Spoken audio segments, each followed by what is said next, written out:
Muito bem, sejam todos bem-vindos ao nosso canal Refúgio Teológico. Hoje nós vamos fazer uma pequena abordagem sobre o período socrático. Aqui você tem um texto que eu enviei para o nosso grupo no Telegram. Caso você quiser entrar, é só deixar nos comentários que nós podemos lhe adicionar. Pois bem, o texto falando sobre o período socrático é o seguinte, para a gente poder entender um pouco mais sobre a filosofia. O período socrático é um período, é uma época histórica da filosofia grega que foi marcado pelos ensinamentos e ideias do filósofo Sócrates. Então, o Sócrates é a figura de preeminência dentro do arcabouço e também, por que não dizer, da arquitetura da própria filosofia. Porém, sobretudo, entretanto, atualmente as universidades não têm tanto amor, zelo pela figura de Sócrates, uma vez que o seu método de conhecimento, o seu método filosófico é antagônico ao pensamento pós-moderno. Caso você queira conhecer mais sobre o pensamento pós-moderno, sobre Sócrates, continue no canal, assista nossos vídeos, a nossa playlist, tá bom? Bem, o Sócrates, ele é uma figura, sempre foi, inclusive na sua época, uma figura controversa, uma figura no qual as pessoas não tinham muito amor, vamos assim dizer, e o porquê seria hoje diferente, né? Hoje as universidades, ao abordarem o Sócrates, o abordam de uma forma meio que mitológica, meio que fantasmagórica, mas o Sócrates ele é importante, inclusive para a filosofia cristã.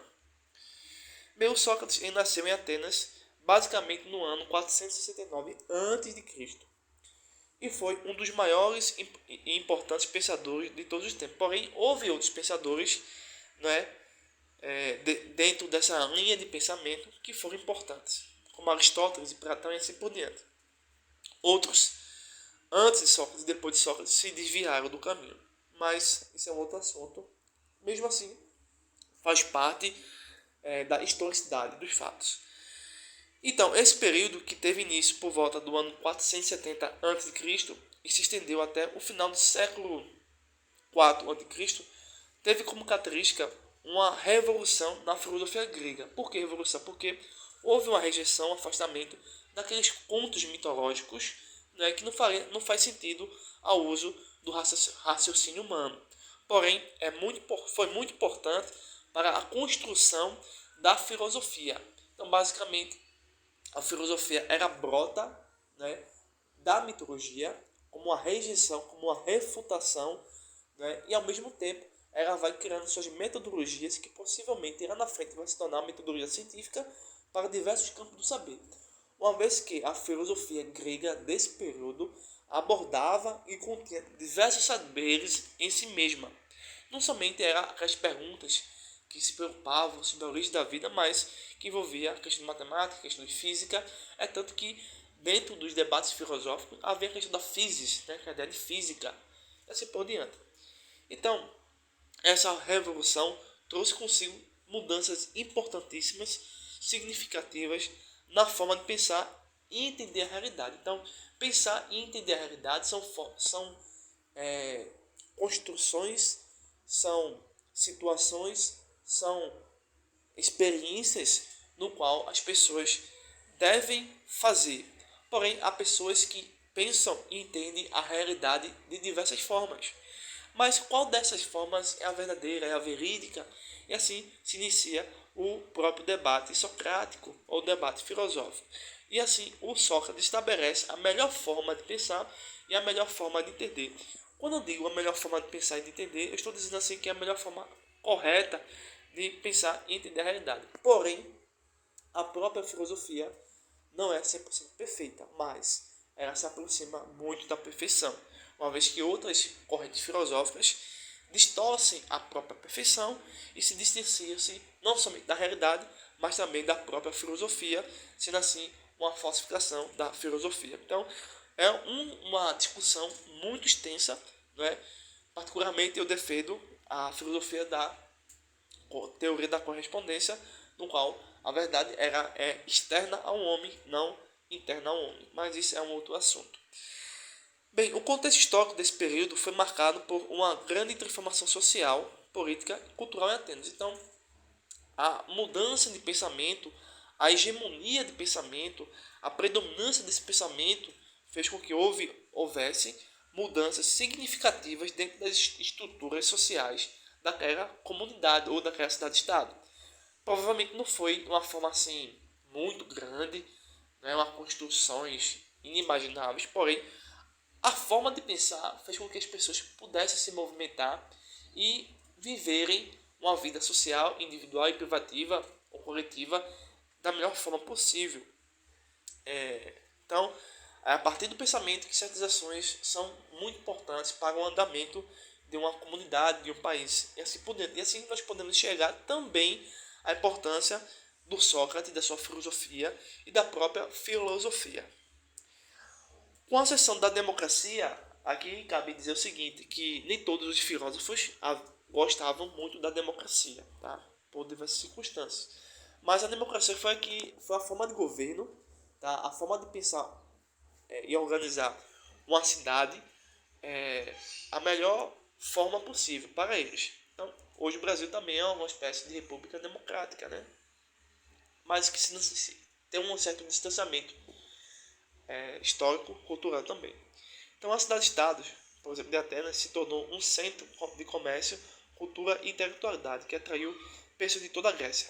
Além disso, o período foi influenciado pelas guerras que ocorreram na Grécia Antiga, como as guerras médicas e a Guerra do Peloponeso, que contribuíram para o enfraquecimento de muitas cidades-estados e para o surgimento de novas ideias e práticas políticas. Ao mesmo tempo que a filosofia de Sócrates se popularizou, outras formas de filosofia também se propagaram antes, durante e depois de certas guerras que ocorreram na Grécia. Os primeiros sofistas, tá, que surgiram durante o período socrático foram filósofos itinerantes que viajavam pelas cidades gregas oferecendo seus serviços como professores de retórica e persuasão. Eles se tornaram famosos por seus discursos persuasivos e habilidade de argumentação, e muitas vezes foram contratados por políticos e advogados para ajudá-los em suas atividades profissionais. Os principais sofistas desse período foram Protágoras, Gorgias e Pródico. Vamos conhecer agora um pouco sobre a, a teoria ou a tese do sofista Protágoras. E assim depois você vai poder fazer uma comparação sobre a tese do Sócrates. E veja que é muito diferente. Veja só. Protágoras acreditava que o conhecimento é relativo e que cada indivíduo tem sua própria verdade. Hoje em dia, as pessoas, quando veem uma certa postura e não gostam ou acham que aquilo é um pouco errado e que cada um tem sua verdade, provém desse pensador. Essas pessoas que acham que a verdade é relativa, né, ela é cultural, ela é uma construção social, provém desse pensamento, desse filósofo, sofista. Tá? Ele é um dos primeiros a defender que a verdade é relativa. Mas podemos perguntar o seguinte: e aí, se você tomar qualquer remédio, isso fará bem a você? Se a verdade é relativa, então no sentido empírico das coisas, parece que essa metodologia não funciona muito bem.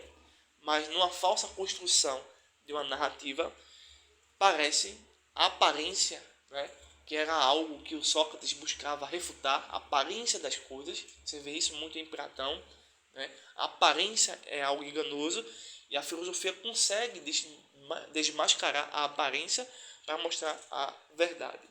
Basicamente, a filosofia de Sócrates caminha antagonicamente a esse pensador. Vocês vão ver lá na frente.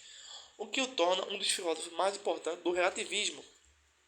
Gorgias, por sua vez, era um mestre da retórica e acreditava que a linguagem pode ser usada para persuadir e influenciar as pessoas. E, finalmente, Pródico enfatizava a importância da educação e da linguagem para a compreensão do mundo e da ética. Então, basicamente, até onde nós sabemos, os sofistas eles eram contratados, ganhavam muito bem por isso, mas eles não se preocupavam se o que eles estavam defendendo, ensinando, aprendendo ou descobrindo era de fato algo baseado em fatos reais. E também, ainda que fosse baseado em fatos reais, isso não os transformariam em pessoas melhores. Eles não estavam nem aí para os acontecimentos ou os dados do mundo real. Apenas queriam satisfazer a si mesmos e em busca de certa fama. Em resumo, o período socrático foi um momento de grande mudança na filosofia grega. Lembrando que a Grécia, né, expandiu muito a mitologia dos deuses, né, mas houve um momento em que pessoas buscavam fazer questionamentos sobre o que era o mundo, o que era a natureza, o que eram as coisas, né? Buscando assim a verdade. Né? Hoje é a mesma coisa acontece. As pessoas estão cheias de mitologias, porém a filosofia necessita nascer novamente. Então a filosofia trouxe consigo novas ideias e perspectivas sobre a realidade. Né? Ou seja, a filosofia, como a melhor forma de pensar e ver a realidade, conseguiu revelar o que está no mundo, de fato. Os primeiros sofistas desse período foram importantes para essa transformação, pois ofereceram novas maneiras de entender a linguagem, a ética e ajudaram a estabelecer as bases do debate filosófico que seguiam nos séculos seguintes. Então, após a mitologia, surgem os sofistas, esses filósofos, trazendo um distanciamento da mitologia. Só que esse distanciamento da mitologia caía-se dentro de outras formas de pensar que necessariamente não era a realidade. Mas com a ascensão, o aparecimento do Sócrates, o sofismo, os sofistas, né, eles vão entrar em choque com a metodologia de Sócrates, porque o Sócrates vai dizer assim, tudo que os sofistas estavam dizendo aparentemente era uma nova mitologia, só que com uma outra linguagem. Então Sócrates, percebendo isso, ele agora vai desmembrar, vamos dizer assim, fazer um desdobramento, uma vistoria, uma sistematização aprofundada da filosofia. Dessa análise rigorosa que ele faz, ele consegue realmente extrair ou transmitir a verdadeira filosofia, no qual os sofistas tinham acessido mais uma parede que continha a filosofia. Então Sócrates derruba essa muralha e dá ao mundo grego a filosofia, no qual nós estamos aqui tentando transmitir a vocês. Bem, Sócrates é um dos filósofos mais icônicos da história da filosofia ocidental. Ele dedicou sua vida ao estudo da filosofia e à busca do conhecimento da verdade, acreditando que a sabedoria pode ser alcançada através da razão e do constante questionamento. Então, a nossa razão, a razão que todos nós temos, ou o Logos, é possível que todos tenham a mesma interpretação sobre o mesmo fato. Todavia, algumas pessoas com índole má ou com influências culturais, políticas, sociais, familiares podem ver um fato e denegrir esse fato em prol de algum tipo de proveito ou renunciar apenas porque não está se conformando com a realidade dos fatos. Então, e assim, mesmo assim, eles usarão um pouco da razão para negar a própria razão. Bem, o Sócrates nunca escreveu nenhum livro até então, e seus pensamentos, suas ideias foram aí registrados por outros pensadores como Platão, Xenofonte e Aristófanes. Então cada um aqui vai escrever algo sobre Sócrates e possivelmente fazer uma melhoria na figura do Sócrates. Veja só, Platão, em particular, escreveu muito sobre a vida de Sócrates em seus diálogos filosóficos. Ele retratou Sócrates como um pensador crítico e provocador que usava perguntas para desafiar as crenças de seus interlocutores e revelar a ignorância deles. Então, Sócrates, o que Sócrates estava fazendo? Sócrates percebia que nos seus debates os sofistas apenas falavam em crenças, e crenças não são algo que pode ser comprovado. Sócrates queria aquilo que fosse comprovado. Como os sofistas não poderiam apresentar algo que Sócrates pudesse analisar como fato, as crenças dos sofistas eram facilmente refutadas, facilmente negadas pelo Sócrates, tá?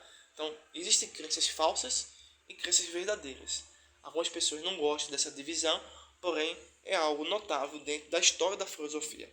Então, Sócrates percebia isso e ele conseguia realmente fazer perturbação na sociedade, tanto que ele foi morto, né, por causa dessas perguntas que desafiavam as crenças dos interlocutores e revelava também a ignorância deles, ou seja, uma pessoa que tinha um título X e apresentava uma teoria A, Sócrates vinha e dizia, ó, essa teoria A não é nem teoria, é uma crença.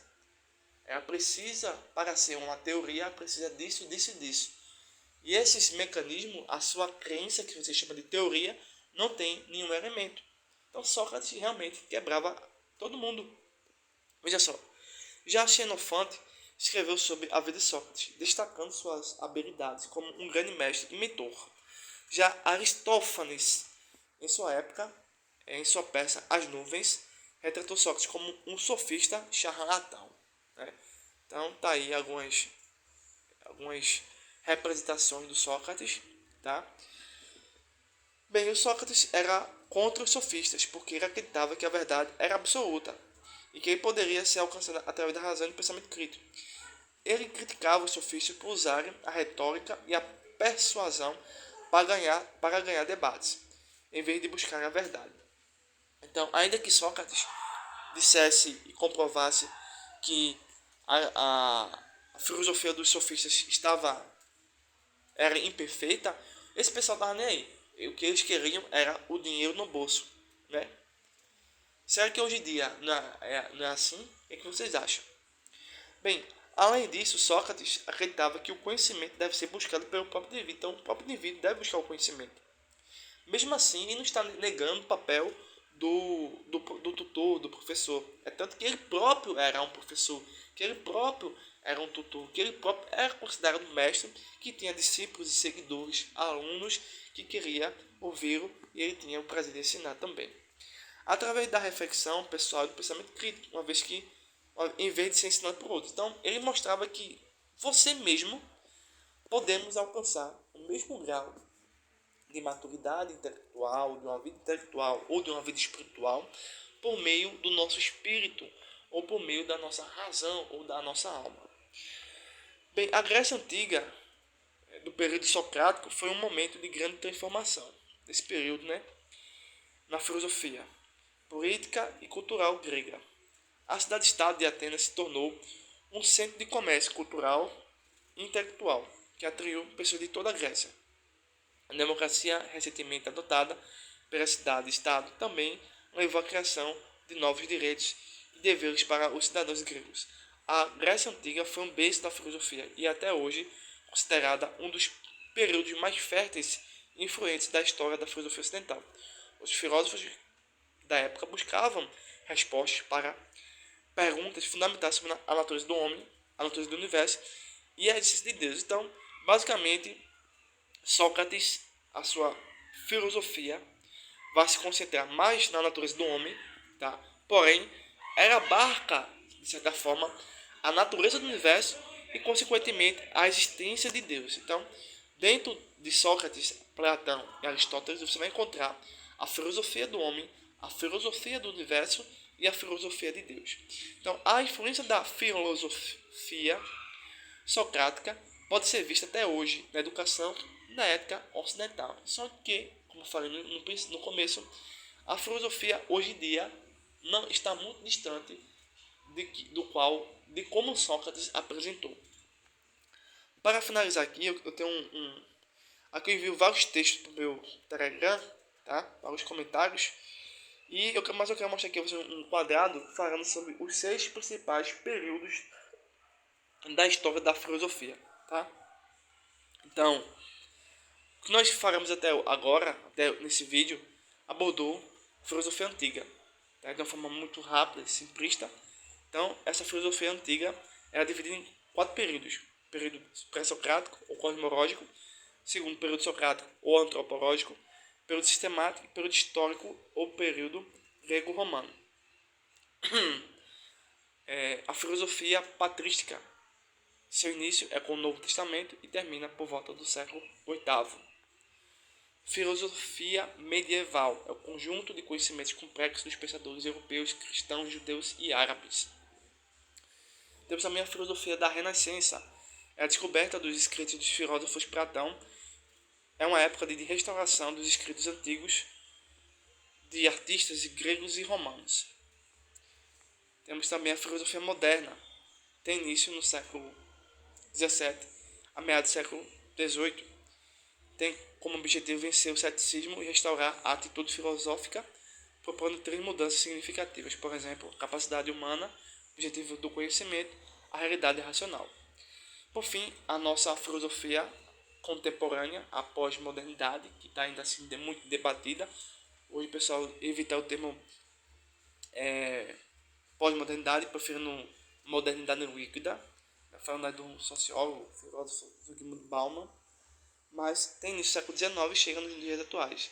Basicamente é um período em análise, ainda em estudos, mas que tem como foco as ideologias, guerras e perturbações sociais, bem como a rejeição ao mundo científico e religioso clássico. Então, termino aqui essa minha exposição sobre filosofia. Então, se você quiser mais informações sobre isso, entrar em contato pelo nosso telefone, tá no canal e você pode ter acesso a mais informações. Então, até o próximo vídeo e obrigado pela atenção.